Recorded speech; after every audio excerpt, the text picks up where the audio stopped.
नमस्कार, आप सुन रहे हैं ये पुस्तक बक ब्लू पर। साहिबान मेहरबान कदरदान, खोलता हूँ अपनी कहानियों की दुकान। और आज की कहानी का शीर्षक है 10वीं फेल और इसके लेखक हैं अजय राज सिंह। पहले अध्याय में आपने सुना कि कैसे भास्कर शुक्ला उर्फ बबलू अब 28 साल के हो चुके हैं और पूरे गांव में इस उम्र के वो इकलौते अविवाहित युवक बचे हैं जो अम्मा के ताने सुन सुनकर शादी के लिए हाँ कर देता है। अध्याय 2, समीकरण। हमारा गांव भरतपुर यूं तो देश के मानचित्र में लगभग गुमनाम ही है, पर यहाँ की एक बात है जो खास है। मतलब खास जैसी खास तो नहीं, पर हाँ आम जितनी आम भी नहीं। 28 साल पहले हमारे पैदा होने के अलावा और भी कुछ हुआ था जो अद्भुत भी था और अभूतपूर्ण भी। एक दिन बिमला काकी ने अपने बेटे किशन को खूब पीटा। भाई ने काम भी कुछ ऐसा किया था। अब अमिताभ जी का कोई कितना भी बड़ा प्रेमी क्यों ना हो, सिनेमा देखने के लिए अपनी अम्मा की अंगूठी बेच देना कहाँ की होशियारी है। ये कांड किया तो किया। उस रोज अपनी अम्मा की लात खाकर किशन भैया का दिल इतना आहत हुआ कि बस हाथ में बचे उस अंगूठी के पैसे थे और सुबह की अगली बस। फिर अगले 5 साल तक भैया वापस ना आए और ना उनकी आई कोई खबर। रवानगी के बाद गांव वालों को जब भैया का पहला दर्शन मिला तो पता चला भैया बंबई में है। मन तो अमिताभ जी से मिलने का बना कर गए थे, पर औकात भी तो कोई चीज होती है। कुछ इधर उधर के कामकाज किए, फिर धीरे धीरे खुद भी अदाकारी में लग गए। छोटे मोटे काम मिलते रहे, भैया का गांव आना जाना लगा रहा और आज देखो कहां पहुंच गए। अमिताभ जी के साथ अब उठना बैठना है उनका। भैया हीरो भले ना बने हो, पर जो अदाकारी वो करते हैं किसी और के बस की नहीं है। कोई और भले नहीं लेता, पर गांव से बाहर गांव का परिचय किशन भैया के नाम के बिना नहीं होता। महाभारत में ये था हनुमान का जिक्र, बस थोड़ा सा। बाकी अर्जुन कथा अभी लंबी है। पढ़ाई लिखाई में हमारा मन कभी नहीं लगा। मास्टर साहब से तो इतना मार खाए हैं कि शरीर के कुछ हिस्से आज भी लाल हैं। जब 10वीं में दूसरी बार फेल हुए, मास्टर साहब ने तो हाथ ही जोड़ लिए, माफी मांगने लगे। हमें माफ कर दो बबलू कि हमने तुमको अपने स्कूल में एडमिशन दिया। कसम से उन्होंने ये हाथ जोड़कर कहा था। लोगों पर तरस खाने की आदत तो हम में बचपन से ही थी, सो हमने भी कह दिया, जाइए गुरुजी, माफ किया आपको। बस फिर क्या था, 2 डंडे और पड़े, ओटीसी हाथ में। तब से लोग हमको 10वीं फेल कहते हैं और हम खुद को 9वीं पास। यूं देखा जाए तो हमारा पूरा का पूरा बालकांड नीरस ही रहा है। हमारी जीवनी पर फिल्म न बन पाने का कुछ श्रेय तो इस बात को भी जाता है। विचार उच्च हो ना हो, जीवन सादा ही रहा है हमारा।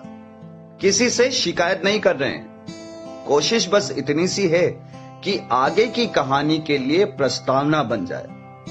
दरअसल बात हम आशिकी की करना चाहते हैं। अब बात करें भी तो क्या, अगर हम जीवन हैं तो ये समझ लीजिए कि हमारी आशिकी चुल्लू भर पानी। कभी कभी तो डूब कर मर जाने का मन करता है। 6वीं में एक बार साथ बैठे थे, जी हाँ, बस इस एक लाइन में हमारे जीवन का सारा इश्क शुरू भी हो गया और संभवतः खत्म भी। भगवान जाने हमने कौन सा पाप कर दिया था। हमको पता था जनगण मन के समय मास्टर साहब जो तिरछी तिरछी नजरों से KG 2 वाली मैडम को निहारते थे, मास्टर साहब अपने में मस्त और हम उनमें। सब अपने अपने काम में व्यस्त हैं और एक हम हैं जिसको दूसरे की लुटिया में कुल्ला करने का अलग शौक चढ़ा रहता है। अब शौक है तो है, क्या करें। हमको मास्टर साहब को निहारते निहारते उतने ही दिन हो गए थे जितने KG 2 वाली मैडम को स्कूल में आए। पर जब भी हम अपने दिल पर हाथ रखते, एक अलग ही आवाज आती थी, मास्टर साहब से कुछ ना हो पाएगा। और आवाज ऐसी कि यकीन करने का दिल कर जाए। हमारे इस विश्वास के दो तर्कसंगत कारण थे। एक तो मास्टर साहब का चेहरा, जो भगवान ने प्रेम के लिए बनाया ही नहीं, और दूसरा ये कि मास्टर साहब की नजर सच में तिरछी ही थी। क्या पता ये सब हमारे मन का बस वहम हो। तो क्या करें, मास्टर साहब से ही पूछ लेते हैं, प्रकाश ने सुझाव दिया। हम समझ सकते हैं इस ख्याल को लाने के लिए भाई को अपनी सोच के किस चरम पर जाना पड़ा होगा, पर गलती उसकी नहीं है।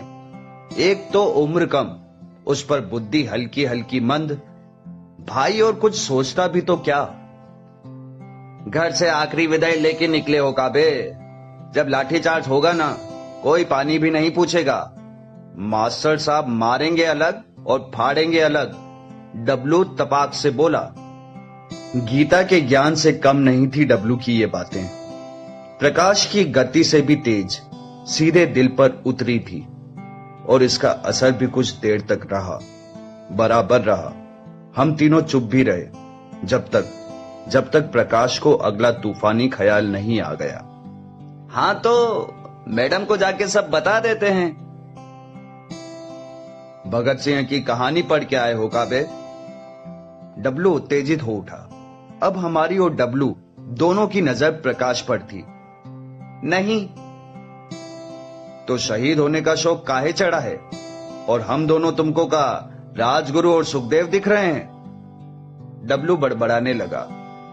और देश की बात हो तो साला सोचे भी। मसला इतना बड़ा नहीं था कि जान दे देते, और इतना छोटा भी नहीं कि जाने देते। कुछ तो करना था, और इसी सोच में रात बीत गई। जब अगले दिन की बैठक हुई तो हमने ऐलान कर दिया, मास्टर साहब के नाम से मैडम को प्रेम पत्र लिखा जाएगा। तालियां। तो बस ये थी वो गलती, हाँ, जहां से हमारी एक लाइन की आशिकी शुरू भी हुई और खत्म भी हो गई। दरअसल सब ठीक था। हमने खत लिखा, बराबर मैडम तक पहुंचाया भी। स्कूल में हाहाकार भी मच गया। यह भी पता चल गया कि दोष मास्टर साहब का नहीं, उनकी तिरछी नजर का था। पर कहानी जाकर कहीं और उलझ गई। सब शुरू होकर खत्म ही हो रहा था कि मास्टर साहब ने क्लास में आकर कहा, जो भी बताएगा कि वो प्रेम पत्र किसने लिखा, उसे इनाम के तौर पर मैं इस साल बिना इम्तिहान दिए ही पास कर दूंगा। हमको तो लगा था कि मास्टर साहब व्योमकेश खेलेंगे। यहां तो दाव ही उल्टा हो गया। पूरे स्कूल में बात ऐसे फैल रही थी मानो कोई चुनावी मुद्दा हो। बिजली चाहिए कि नहीं चाहिए? चाहिए। पानी चाहिए कि नहीं चाहिए? चाहिए। खत लिखने वाला चाहिए कि नहीं चाहिए? चाहिए। माहौल इतना भयावह हो गया था कि हम खुद भावनाओं में बहने लगे थे। मुद्दा बहुत संगीन था और इनाम जबरदस्त, इतना कि डब्लू पांडे का ईमान डोल गया। बस फिर हम आ गए मास्टर साहब के घेरे में। दोष डब्लू का नहीं था। अरे एक पल को तो लगा कि हम खुद ही अपनी शिकायत कर दें। बिना परीक्षा दिए पास हो जाना तो बस सपने में ही देखा था। खैर, बाद में डब्लू को 6वीं में 2 बार फेल होते हुए भी देखा गया। वो इनाम आखिर में निकला चुनावी मुद्दा ही, कभी पूरा नहीं हुआ। रही बात बबलू शुक्ला की, तो हमारी सजा अलग ही थी। दिन भर के लिए मास्टर साहब ने हमारी जगह बदल दी थी। हमको एक लड़की के बगल में बैठा दिया गया। राधिका, यही नाम था उसका। तब का जो जमाना होता था, हम भूतों से ज्यादा लड़कियों के सामने आने से डरते थे। मंदिर वाले पंडित जी ने हमसे एक दिन पहले ही कहा था कि हमारा शनि भारी चल रहा है, पर इतना भारी होगा अंदाजा नहीं था।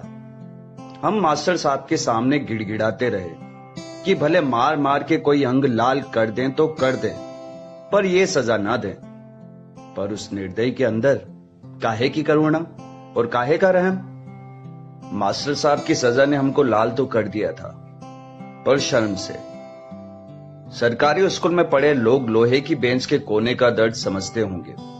सारा दिन हम बेंच की आखिरी छोर पर नजर जमीन में गड़ाए, अपनी सजा काटते रहे। राधिका यूं तो हमारे बगल में ही थी, पर लग रहा था कि जैसे कोसों दूर हो कहीं। हम भी जाने किस लिहाज के आगे मजबूर थे। जितना भी मुमकिन हो पा रहा था, हम उससे उतनी दूरी बनाकर पूरा दिन बैठे रहे। अब बैठे तो क्या रहे, मानो लटक रहे हों कि बस एक बार कोई तबीयत से छू दे तो हम जमीन पर पसर जाएं। समय बीत रहा था और जब भी क्लास की लड़कियां खिखिया कर हंसे, हमारी नजर और नीचे गड़ जाए। हमको तो कभी कभी लगता था कि पूरे शुक्ला खानदान पर हंस रही हैं। हम बीच बीच में प्रकाश की ओर भी देख लेते और फिर जिस हीन भावना से वो हमको वापस देखता, हमारे बालक मन में मास्टर साहब के लिए नफरत और बढ़ जाती। हमारे अद्भुत और अविस्मरणीय जीवन काल का यही वो दिन था जब हमको समझ आ गया था कि हमारी किस्मत वाली जो रेखा है उसके अब्बा नहीं मानेंगे। ज्यादा उम्र नहीं थी हमारी, भोला ही था हमारा मन, पर यह जान गया था कि हमारे किस्मत के रूट की सभी लाइनें व्यस्त है। उस दिन फिर जब छुट्टी की घंटी बजी, हम बस्ता उठाकर ऐसे भागे जैसे किसी गलत जगह आग लग गई हो, और बेंच के कोने ने जो हमारा हाल किया था, बस मान लो कि लगी ही थी। हम दिन में हुए हादसे से दुखी कम थे और उससे अंततः उबर आने पर खुश ज्यादा। हमारे जीवन का यह पहला प्रेम प्रसंग था और संभवतः आखिरी भी। इसे हम प्रेम प्रसंग इसलिए कहते हैं कि कभी कभी जब हम में हमारी अम्मा जागती है तो ऐसे क्रांतिकारी ख्याल भी दिमाग में आते हैं। वो जो मैं शर्मा के तुम्हारे पास आया और तुम खिलखिलाकर हंस पड़ी, वो जो मैं खामोश रहा और तुम बिन कुछ कहे सब कुछ कह गई, वो भी मेरी जिंदगी की एक कहानी है। जानकारी के लिए बता दें कि आजकल राधिका के बच्चे हमको मामा मामा कहकर पुकारते हैं। जी हाँ, और उस दिन को याद करके प्रकाश और डब्लू हमको आज भी चिढ़ाते हैं और कमबख्त हम चिढ़ भी जाते हैं। खैर छोड़ो, अब क्या फर्क पड़ता है। वैसे जितने नाकारे हम बचपन में हुआ करते थे, अब उतने नहीं हैं। हाथ में टीसी लिए जिस दिन हम घर पहुंचे, अम्मा ने हमसे सारी उम्मीद ही छोड़ दी थी। 10वीं में दूसरी बार फेल हुए थे। अंदाजा तो था कि अम्मा स्वागत जरूर करेगी। सवाल यह था कि झाड़ू से या डंडे से। रिजल्ट छुपा भी नहीं सकते थे। प्रकाश सुबह सवेरे ही अम्मा के सामने नारियल फोड़ आया था कि रिजल्ट आज ही खुलेगा। अब तो घंटी हाथ में थी और बिल्ली सामने। कमबख्त बांधना भी हमको ही था, पर कैसे? अम्मा हमारी जच रही है आज। हाँ, हमने घर में घुसते ही पहला दाव खेल दिया। तो फिर फेल हो गया ना? है? अम्मा ने गुस्से में कहा।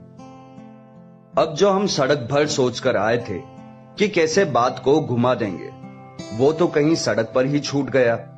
कुछ रह गया था तो हमारा चांद सा चेहरा और हाथ में बड़ा सा दाग। हमको अंदाजा हो गया था कि हमने गलत दाव खेल दिया है। तुम्हारा दाव गलत नहीं है, अम्मा ने आगे दे मारा। ऐसा है कि हम तुम्हारी अम्मा हैं। तुम्हारे कुछ सोचने से पहले हम सोच लेते हैं कि तुम क्या सोचोगे। यूं तो उस समय अम्मा रोटी सेक रही थी, पर जाने क्यों जल हम रहे थे। अम्मा के फिर वही दार्शनिक विचार और वही ताने। इतनी देर तक अम्मा चूल्हा छोड़कर नहीं उठी, तो अब उठने वाली नहीं है। कम से कम इतना सुकून मिला कि अम्मा आज गरबा खेलने के मूड में नहीं है। लाठी और झाड़ू का प्रयोग तो कैंसिल। हाँ, ताने जरूर पड़ेंगे, पर ठीक है, सह लेंगे थोड़ा थोड़ा। इसलिए तो तुम अम्मा हो हमारी। हम मानने वाले थोड़ी थे, हमने फिर दे दिया एक। अब हम पास की खाट पर विराजमान थे। हाँ, अम्मा है इसलिए अभी तक पैरों पर खड़े हो। अभी तुम्हारे बापू होते तो बना के उधेड़ते तुमको। फिर तो अच्छा है कि नहीं है, हमने मन में ही सोचा। अरे निर्लज, बापू थे वो तुम्हारे, कुछ तो शर्म करो। अम्मा बड़बड़ाई। अम्मा फिर समझ गई थी कि हम क्या सोच रहे हैं। तुम्हारी जिंदगी में हमको तो बस गाय भैंस का तबेला ही नजर आ रहा है अब। पढ़ाई लिखाई से तो संन्यास ही ले लो अब तुम। हमको यहाँ एक मौका दिखा कि लगे हाथों अम्मा को स्कूल से निकाल दिए जाने वाली दूसरी खबर भी सुना दें, और हमने उसे जाने नहीं दिया। अम्मा, वैसे हम भी यही सोच रहे थे।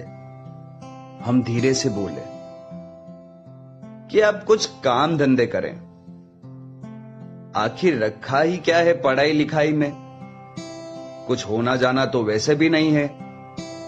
तो तुमको स्कूल से निकाल दिए का हैं? अम्मा ने तपाक से पूछा।